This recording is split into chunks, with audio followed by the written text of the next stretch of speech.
అప్పుడు ప్రమీలకి 12 కూడా లేవు. లడ్డూలా ముద్దుగా బొద్దుగా బాగున్నావు, వస్తావా అని పక్కింటి నూనుగు మీసాల యవ్వన యువకుడు అడిగితే వస్తావా అన్న మాటకు అర్థం తెలియక ఎక్కడికైనా అడిగింది అమాయకంగా. ఎవరో లేని చోటికి ఆ తడిక చాటుకే అని అతడంటే ఎందుకు అని అడిగింది. ఎందుకేంటి, నిన్ను ముద్దు పెట్టుకోవడానికి, గట్టిగా పట్టుకుని ముద్దు పెట్టుకోవడానికి అన్నాడు పోకిరిగా నవ్వుతూ. అప్పుడు అర్థమైంది అతని ఉద్దేశం తనకి. అంతే, భయమేసి ఒక్క పరుగుని ఇంట్లోకి పరిగెత్తింది. వెళ్తూ వెళ్తూ మా అమ్మతో చెప్తానుండు అంటూ చూపుడు వేలుతో బెదిరించింది కూడా. ఆ సంఘటన జరిగినప్పుడు తనకి ఇంకా 12 ఏళ్ళు. అప్పటికింకా పైటలు కూడా వేసుకోవడం లేదు తను. 14వ ఏట ఇలా పైట వేసుకున్నదో లేదో అలా పెద్ద మనిషి అయిపోయి చాపెక్కింది. సమర్థ స్నానం చేసి బడికెళ్ళడానికి అలా బజారులో కాలు పెట్టిందో లేదో అందరి కళ్ళు తన మీదే. తన సన్నటి నడుం మీద నునుపు తేలుతున్న బొగ్గల మీదనే గుచ్చి గుచ్చి చూసేవి ఆ చూపులు. ఆకలిగా చూసేవి, అదును చూసి వేటాడాలన్నట్లు ఆత్రంగా చూసేవి. ఆ చూపులు అసహ్యంగా, ఆ చేష్టలు వికారంగా ఉండేవి. ప్రమీలకి చాలా ఇబ్బందిగా ఉండేవి. అడుగు తీసి అడుగు వెయ్యాలంటే భయమేసేది. ఓ రోజు ప్రమీల మేనమామ కొడుకు ఒక చుట్టమై ఇంటికొచ్చాడు. నువ్వు నా మరదలవే, నేను నీ భావని అంటూ వెకిలిగా మాట్లాడడం. ఏదో నేపంతో ప్రమీలని ముట్టుకునే ప్రయత్నం చేయడం మొదలుపెట్టాడు. తప్పించుకొని తిరగలేక చచ్చేది. ఒకరోజు అర్ధరాత్రి ప్రమీల కాలు మీద ఏదో పాకినట్లయితే ఉలిక్కిపడి లేచి కూర్చుంది. ఎదురుగా నల్లటి ముఖంలోంచి తెల్లటి పళ్ళు బయటపెట్టి ఇకిలిస్తూ కనిపించాడు. ప్రమీల హడలిపోయింది భయంతోనే. భయపడకు నేనే అంటున్న అతన్ని ఒక్క తోపుతో వెనక్కి తోసేసి అమ్మ మంచం దగ్గరకు వెళ్ళింది. ఏంటే దడుచుకున్నావా, పీడకల వచ్చిందంటున్న అమ్మ పక్కలో దూరేసి అప్పటికి రక్షణ పొందింది. వాడు ఆ ఇంట్లో ఉన్న 4 రోజులు తోడేలులా ప్రమీలాని వెంటాడాడు. ప్రమీల మేకపిల్లలా వణికిపోతూనే తప్పించుకుని తిరిగింది.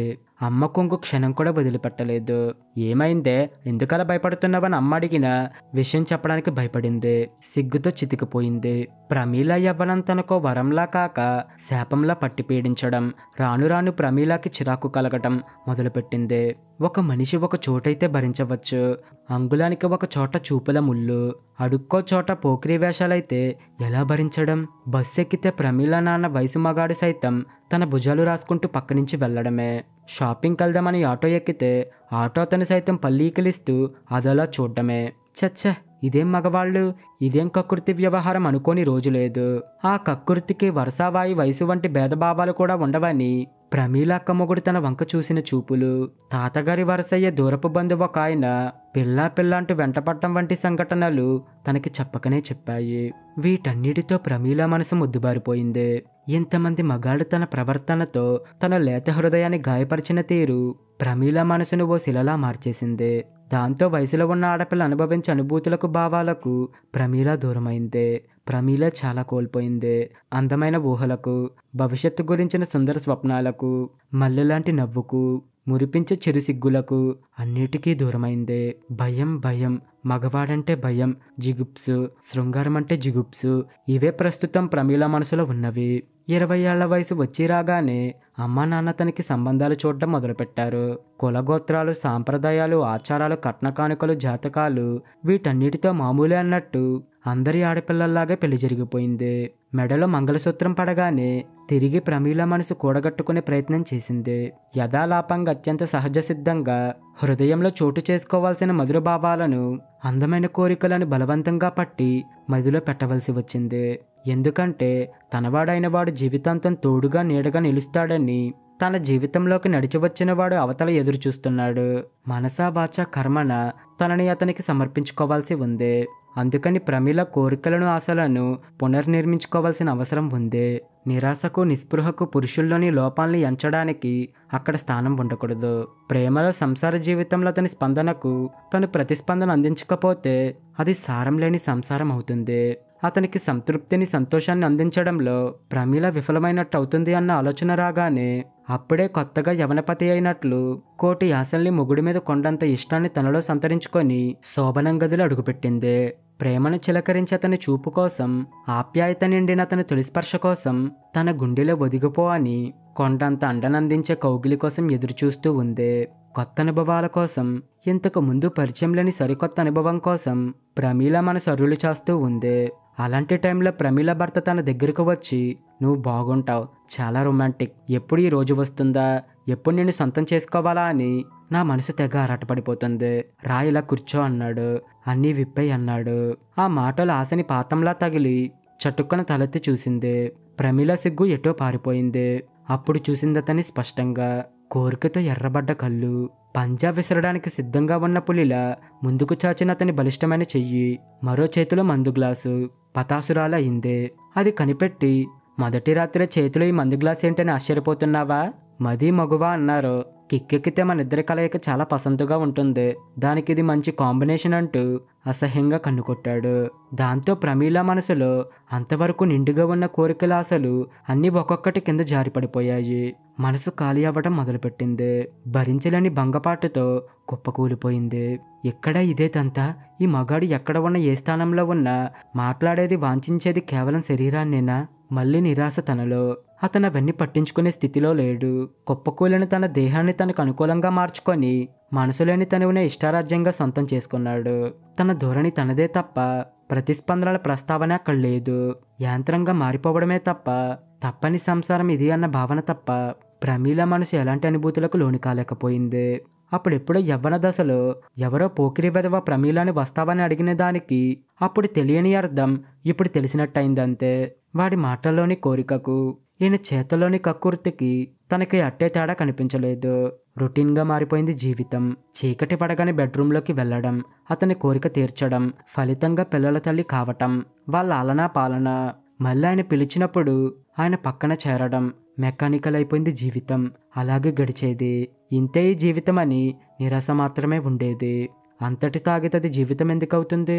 పురుషుని సంపూర్ణ స్వరూపం ఆ మాత్రానికే ఎలా అవగతమవుతుంది? అందుకే విశ్వరూప ప్రదర్శనలో భాగంగా అది మరి కాస్త ముందుకు సాగింది. ఓ రోజు ప్రమీల ఫ్రెండ్ మౌనిక తన కోసం ఇంటికి వచ్చింది.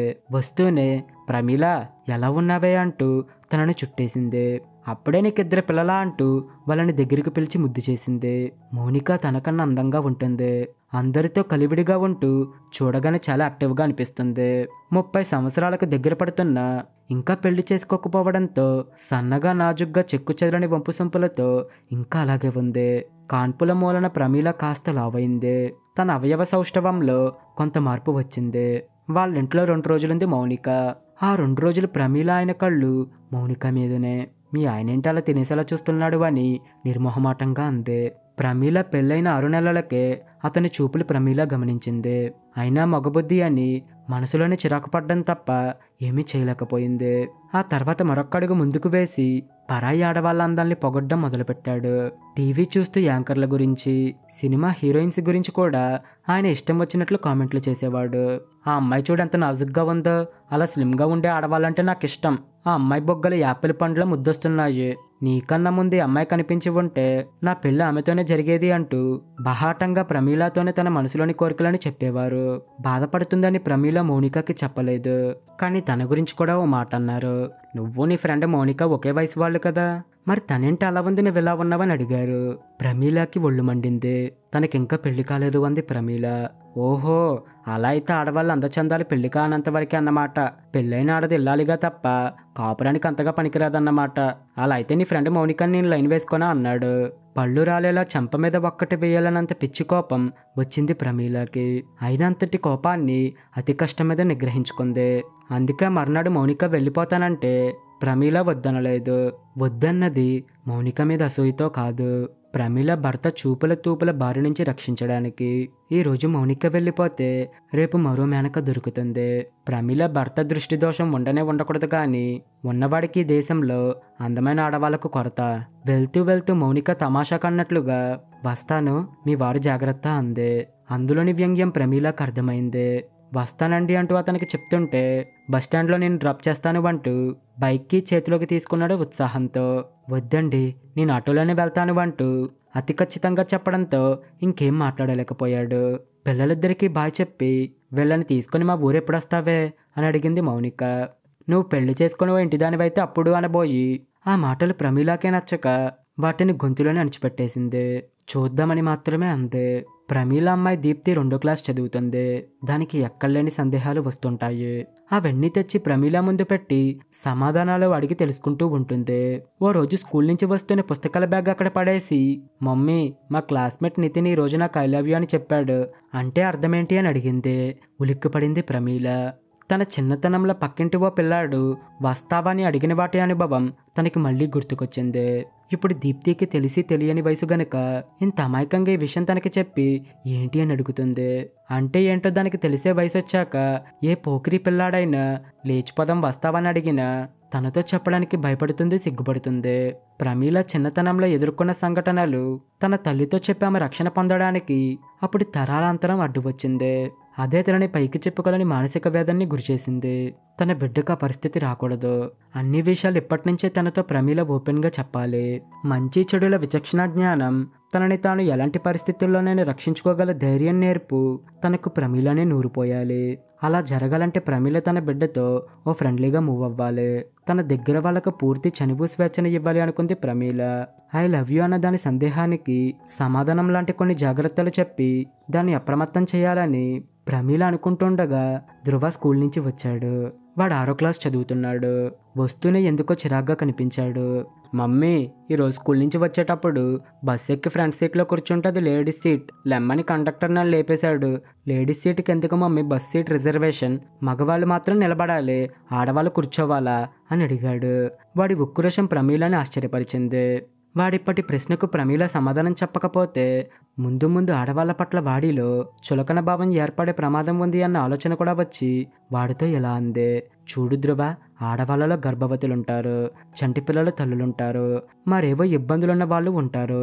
వాళ్ళు ఎక్కువసేపు నిలబడి ఉండలేరు. అందుకని వాళ్ళ కోసం బస్సులో ఓ 2-3 వరుసలు కేటాయించబడ్డాయి. అలా రిజర్వ్ చేయకపోతే బస్సు మొత్తం సీట్లు మగవాళ్ళు ఆక్రమించుకుంటారు తప్ప ఆడవాళ్ళు కూర్చోమని సీట్లు ఇవ్వరు కదా. అలాగే 3 కాళ్ళ ముసలి తాత తన పక్కన నిలబడి ఉంటే అతనికి సీటు ఇవ్వకుండా నిల్చోగలిగిన స్త్రీ సైతం అలాగే కూర్చొని ఉండిపోదు అన్న విషయాన్ని కూడా నువ్వు గ్రహించాలి.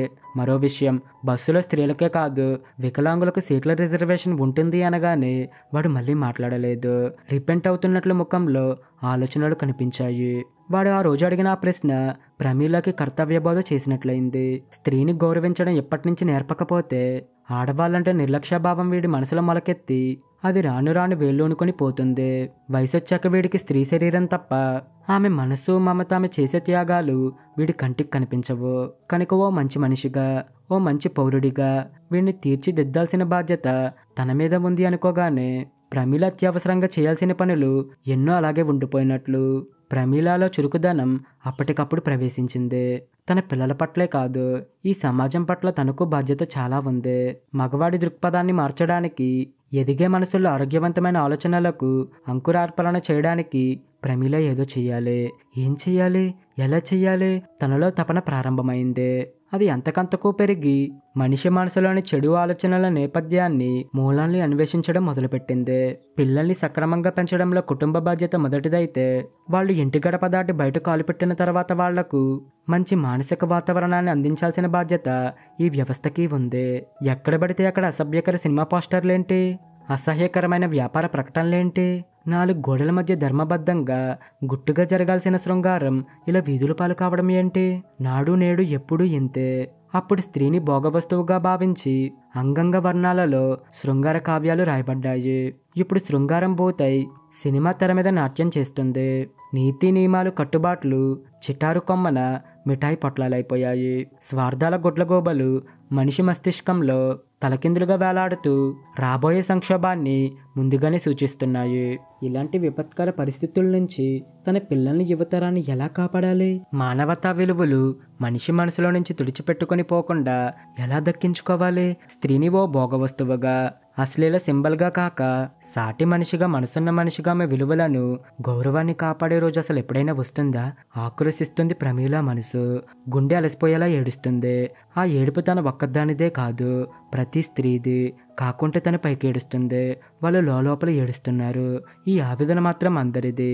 కాకుంటే ఒక చిన్ని ఆశ, కారు చీకట్లో దూరంగా ఓ కాంతి కిరణం, శోకం నుంచి శ్లోకం పుట్టినట్లు ఇంతమంది స్త్రీల ఆవేదన ఏకమై రేపు ఏదైనా అద్భుతం జరుగుతుందా అని వలువలు విప్పుకున్న సమాజానికి విలువలు మళ్ళీ ఒంటి నిండా బట్ట కప్పుకొని తమ గౌరవాన్ని కాపాడకపోతాయా అని. ఇది ఫ్రెండ్స్ ఈరోజు కథ. మీకు కనుక ఈ కథ నచ్చితే లైక్ చేయండి, షేర్ చేయండి. ఇలాంటి మరిన్ని కథల కోసం మా ఛానల్ని ఇప్పుడు సబ్స్క్రైబ్ చేసుకోండి. Thank you friends.